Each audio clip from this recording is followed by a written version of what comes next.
teman-teman,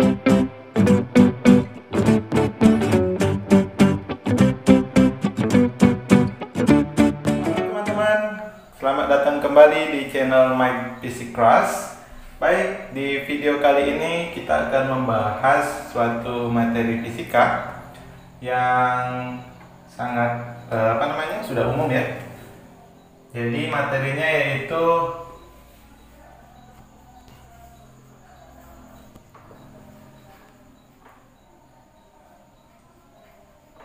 ini dia teman-teman.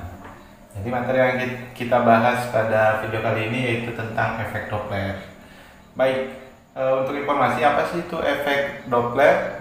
Jadi saya kasih contoh aja ya teman-teman, misalkan seperti ini. Anggaplah teman-teman lagi di jalan raya, kemudian berpapasan dengan mobil ambulans atau mobil pemadam kebakaran. Nah, yang pada situasi itu si mobil ambulans atau mobil pemadam kebakaran itu membunyikan sirenenya, misalkan wiu wiu wiu gitu lah ya. Nah, pada saat mobilnya itu mendekati kalian, pasti yang kita dengar itu sirenenya semakin kuat, semakin dekat maka semakin kuat. Kemudian begitupun saat mobil ambulans itu bergerak menjauhi kita, maka yang kita dengar akan semakin kecil. Nah, peristiwa tinggi rendahnya frekuensi yang kita dengar, frekuensi bunyi ya yang kita dengar itulah yang berkaitan dengan efek Doppler. Jadi peristiwa itu disebut dengan yang diakibatkan oleh peristiwa efek Doppler. Baik, jadi efek Doppler ini merupakan subbab materi dari pembahasan gelombang bunyi. Oke, nah kenapa saya memilih topik ini? Karena di sini sering banyak kebingungan gitu ya dengan formulasi dari efek Doppler, karena formulasinya rada unik teman-teman. Baik, saya tuliskan dulu ya formulasinya, kira-kira yang biasa dituliskan di buku-buku seperti ini.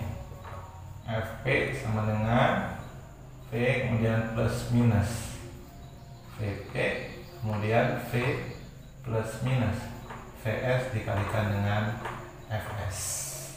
Baik, apa yang unik di sini ya? Yang unik itu ini teman-teman.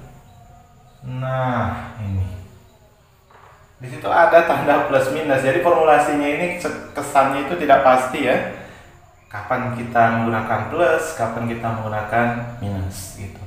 Dan di sini juga yang biasanya kebanyakan dari teman-teman itu kebingungan menentukan apakah persamaannya harus menggunakan tanda positif atau tanda negatif, plus atau minus gitu.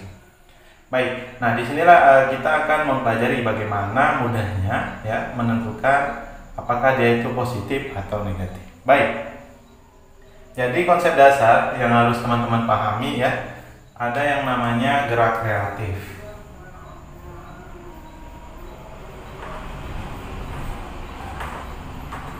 Oke, gerak relatif. Baik. Nah, saya ilustrasikan sederhana aja ya teman-teman di sini. Jadi, misalkan ada sebuah mobil.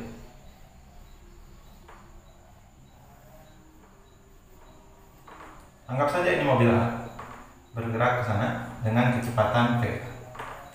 Oke. Nah, kemudian di sini misalkan ada mobil lain.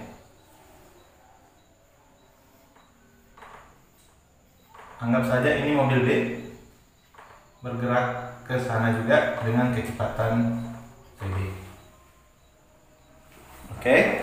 Nah, jadi mobil ini kalau kita perhatikan saling mendekat satu sama lain ya. Nah, sehingga kalau saya misalkan ada seorang pengamat di sini ya. Jadi misalkan ada sopir mobil di sini, sopir mobil A kita anggap. Kemudian di sini ada sopir mobil B. Oke. Nah, misalkan saya mengambil acuan A yang mengamati B. Nah, kalau A mengamati B, maka kecepatan relatif mobil B menurut mobil A itu adalah seperti ini teman-teman. Persamaan kecepatan relatifnya gitu ya. V, saya tulis di sini VBA ya. Jadi kecepatan relatif mobil B menurut pengamat A itu akan sama dengan, kita kurangkan saja ya teman-teman di sini. Jadi kita kurangkan nilai VB kemudian dikurangi dengan VA. Oke. Nah, jadi kita kurangkan kecepatan mobil B dikurangi dengan kecepatan mobil A. Nah, perhatikan di sini teman-teman, kecepatan itu adalah besaran vektor, sehingga nanti arahnya itu menentukan apakah nilainya itu positif atau negatif. Oke. Nah, umumnya ya menurut sistem koordinat kalau ke kanan itu positif. Jadi VA kita anggap ke kanan itu positif ya, kemudian ke kiri itu negatif. Jadi misalkan kalau kita berikan nilai gitu ya, VA-nya misalkan sama dengan nilainya itu kita misalkan sama dengan 5 meter per sekon. Sedangkan VB ini misalkan memiliki nilai 10 meter per sekon. Maka menurut pengamat A, mobil B itu bergerak. Jadi kalau kita masukkan nilainya gitu ya, VB-nya 10, kemudian dikurangi dengan VA. Nah, VA-nya di sini tadi ke kanan positif, maka di sini dikurangi dengan 5. Kalau seandainya misalkan A-nya ke kiri, maka di sini dikurang negatif 5, jadinya plus dia. Oke, nah ini sama dengan 10 kurang 5 itu sama dengan 5 meter per sekon. Di sini VB-nya negatif ya, menuju ke arah negatif. Jadi negatif 10 dikurang 5 itu negatif 15 meter per sekon. Oke, nah jadi maka pengamat A mengamati mobil B itu arahnya ke kiri ya, mengarah ke kiri. Menurut pengamat A, mobil B itu bergerak dengan kecepatan 15 meter per sekon. Kenapa teman-teman? Jadi ini bisa diilustrasikan seperti ini teman-teman. Mungkin pada saat teman-teman sedang berkendara pernah berpapasan gitu ya dengan suatu mobil yang berlawanan arah, atau semotor juga boleh berlawanan arah. Maka ketika kita berpapasan itu terasanya kok yang berpapasan dengan kita itu cepat sekali gitu. Nah, beda posisinya kalau seandainya mobil A ini diam. Kalau seandainya mobil A ini diam, maka kita bisa tulis seperti ini. Kalau misalkan ya, ini tadi kalau misalkan VA-nya 5 meter per sekon, kita rubah nilainya. Misalkan VA-nya 0 meter per sekon, atau VA-nya mobil A-nya itu diam. Nah, kemudian mobil A diam, kemudian mobil B lewat nih, mendekati mobil A. Maka kita bisa tulis nilainya seperti ini. VBA itu sama dengan VB dikurang VA, berarti sama dengan negatif 10 dikurangi 0, sama dengan negatif 10 meter per sekon. Oke, nah jadi kalau pengamatnya diam terhadap benda yang bergerak, maka yang dilihat itu ya adalah berapa kecepatan benda saat bergerak. Tapi pada saat tadi ya, pada saat si mobil A bergerak dengan kecepatan 5 meter per sekon, maka kecepatan si mobil B menurut mobil A itu menjadi lebih cepat, yaitu menjadi sekitar 15 meter per sekon ya. Jadi ini bisa dirasakan langsung ya kalau misalkan teman-teman berpapasan. Nah, sekarang bagaimana kalau kita balik teman-teman? Kita balik ya. Misalkan mobil B-nya juga bergerak ke sana. Oke. Jadi ini mobil B bergerak ke sana juga gitu ya, dengan kecepatan VB. Baik, saya anggap VA-nya misalkan 5 meter per sekon, kemudian VB-nya sama dengan 10 meter per sekon. Oke, nah maka VBA itu sama dengan VB dikurangi dengan VA. Ini sama dengan VB-nya ke kanan tadi positif ya, 10 dikurang dengan VA-nya juga kita anggap ke sana sama positif juga. 10 dikurang 5 maka sama dengan 5 meter per sekon. Oke, nah jadi kalau misalkan ya ada sebuah mobil bergerak dengan kecepatan konstan ke sana 10 meter per sekon, di belakangnya ada mobil lagi bergerak dengan kecepatan konstan 5 meter per sekon, maka menurut mobil A, mobil B itu hanya bergerak dengan kecepatan 5 meter per sekon. Nah, akan lebih mudah lagi kalau kita amati di sini kecepatannya sama teman-teman. Kita anggap saja VB-nya juga 5 meter per sekon. Oke. Nah, berarti di sini berubah menjadi 5 kurang 5 sama dengan 0. Oke. Nah, pahami makna dari 0 di sini. Jadi, kalau misalkan mobilnya sama-sama diam, ya, misalkan dulu, nggak usah dulu anggap punya kecepatan deh, mobil B-nya diam, mobil A-nya diam. Nah, maka sama-sama diam, sama-sama nggak punya kecepatan relatif satu sama lain. Sekarang mobil B-nya bergerak 5 meter per sekon, ini juga 5 meter per sekon, berarti mereka akan baku gandeng ini terus nih. Nah, menurut pengamat A, itu ya, mobil B itu tidak bergerak. Kenapa? Karena jarak antara mereka ini tidak akan pernah berubah, selalu nilainya segitu gitu. Jadi itulah yang disebut dengan kecepatan relatif ya. Tapi kalau menurut pengamat yang diam, ya misalkan ada pengamat diam di pinggir sini gitu, maka mobil B bergerak 5 meter per sekon, mobil A juga 5 meter per sekon gitu. Tapi menurut mobil A, dia mengamati dia mengamati mobil B, maka menurut pengamat di mobil A itu mobil B itu tidak bergerak terhadap dia gitu ya. Jadi itu semua bergantung pada acuan. Oke teman-teman, jadi itu sekilas pembahasan tentang gerak relatif.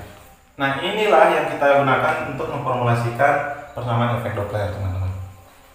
Seperti apa? Jadi gini, peristiwa perubahan ya, pergeseran nilai frekuensi dari tinggi ke rendah, rendah ke sedang dalam peristiwa efek Doppler itu disebabkan karena gerak relatif antara sumber bunyi dan pendengar atau pengamat, atau sebaliknya. Jadi perubahan nilai frekuensi itu atau pergeseran nilai frekuensi itu diakibatkan oleh pergerakan relatif antara pendengar dan pengamat. Antara sumber dengan pendengar. Baik, nah kita coba analisis satu-satu ya peristiwa efek Doppler antara pengamat dan sumber.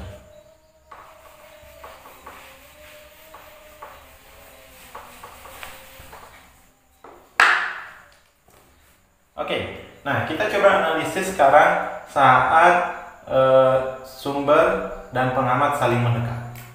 Jadi yang pertama, sumber dan pengamat saling mendekat.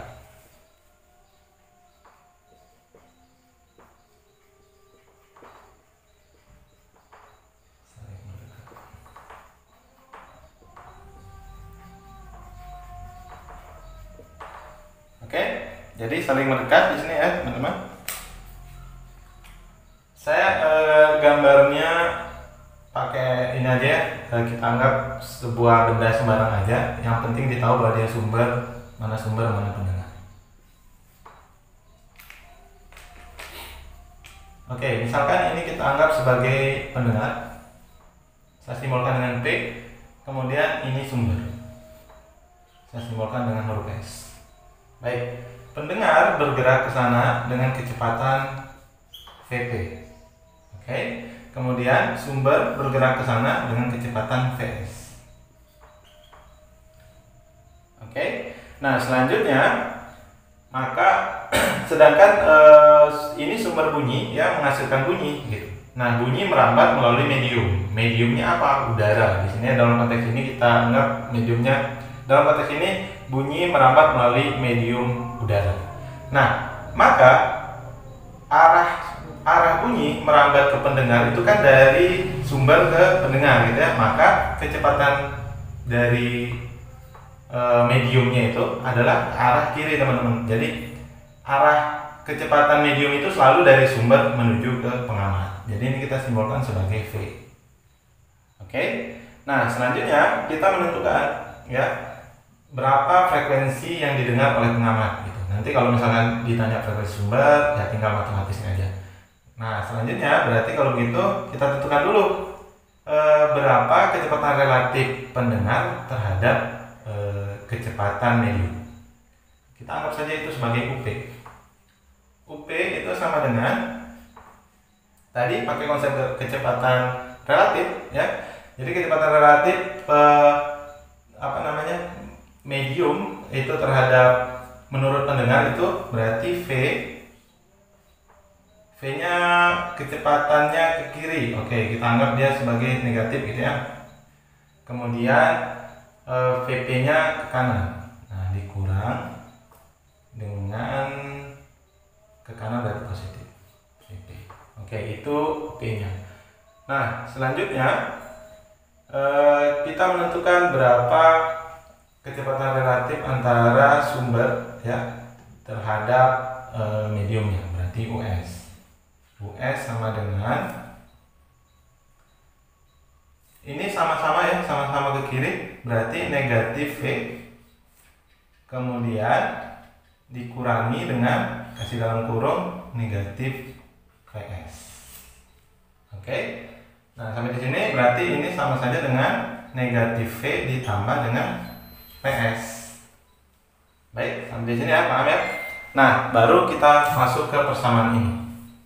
Berarti Fp itu sama dengan kecepatan relatif pendengar terhadap medium atau P di sini ya, dibagi dengan Us kemudian dikalikan dengan Fs.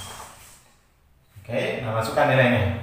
Berarti negatif V dikurangi dengan Vp dibagi negatif V kemudian ditambah dengan Vs dikalikan dengan Fs.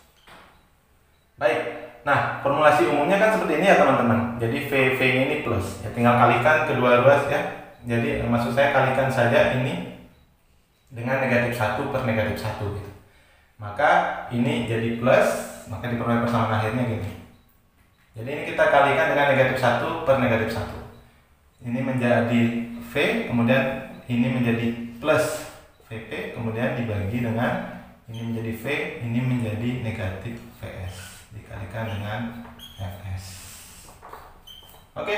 Nah, jadi pada saat mereka saling mendekat ya, maka formulasinya menjadi seperti ini.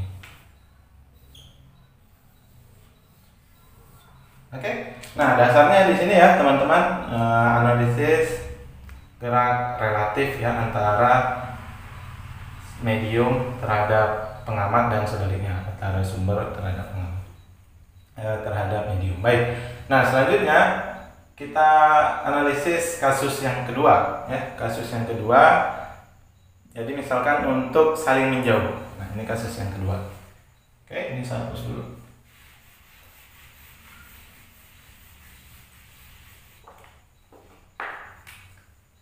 Kasus yang kedua, saling menjauh. Langsung saja saling menjauh ya. Baik, nah untuk kasus saling menjauh berarti ini misalkan pengamat, misalkan saja pengamatnya bergerak ke sana dengan kecepatan Vp, kemudian ini sumber bergerak ke sana dengan kecepatan Vs. Ingat ya tadi bahwa medium itu selalu dari sumber menuju ke pengamat, jadi ini bergerak dengan kecepatan V. Jadi V ini kecepatan medium ya tadi. Oke, nah sekarang kita tentukan dulu UP sama US nya. UP-nya berarti sama dengan ini negatif, berarti negatif V kemudian dikurang dengan ini negatif juga ya, berarti negatif VP karena sama-sama ke kiri. Ini akan sama dengan negatif V kemudian ditambah dengan VP. Oke, boleh teman-teman langsung kalikan negatif gitu ya untuk kembali ke formulasi awal. Jadi boleh kalikan saja memang dengan negatif 1 per 1. Maka akan diperoleh V kemudian dikurangi dengan VP. Lanjut, untuk S nya itu VS nya ke kanan sedangkan V nya ke kiri, maka US nya akan sama dengan negatif V kemudian ditambah dikurang dengan VS itu karena berarti nilainya positif. VS berarti sama dengan, nah ini sama-sama ya, kita kalikan juga dengan negatif 1 per 1 supaya diperoleh persamaannya kembali ke sini. Berarti di sini menjadi V kemudian ditambah dengan VS. Oke, nah berarti persamaan akhirnya FP akan sama dengan tadi UP per S gitu ya. UP nya berarti sama dengan V dikurangi dengan VP dibagi dengan V ditambah VS dikalikan dengan Fs. Oke, ini dia persamaan untuk sistem antara pengamat dan pendengar, antara sumber dengan pendengar itu saling menjauh. Maka kita peroleh VP-nya itu jadi pengurang gitu ya, sedangkan VS-nya menjadi jumlah. Nah, silakan teman-teman boleh cek nanti ya kebenaran dari formulasi akhir yang didapat. Oke.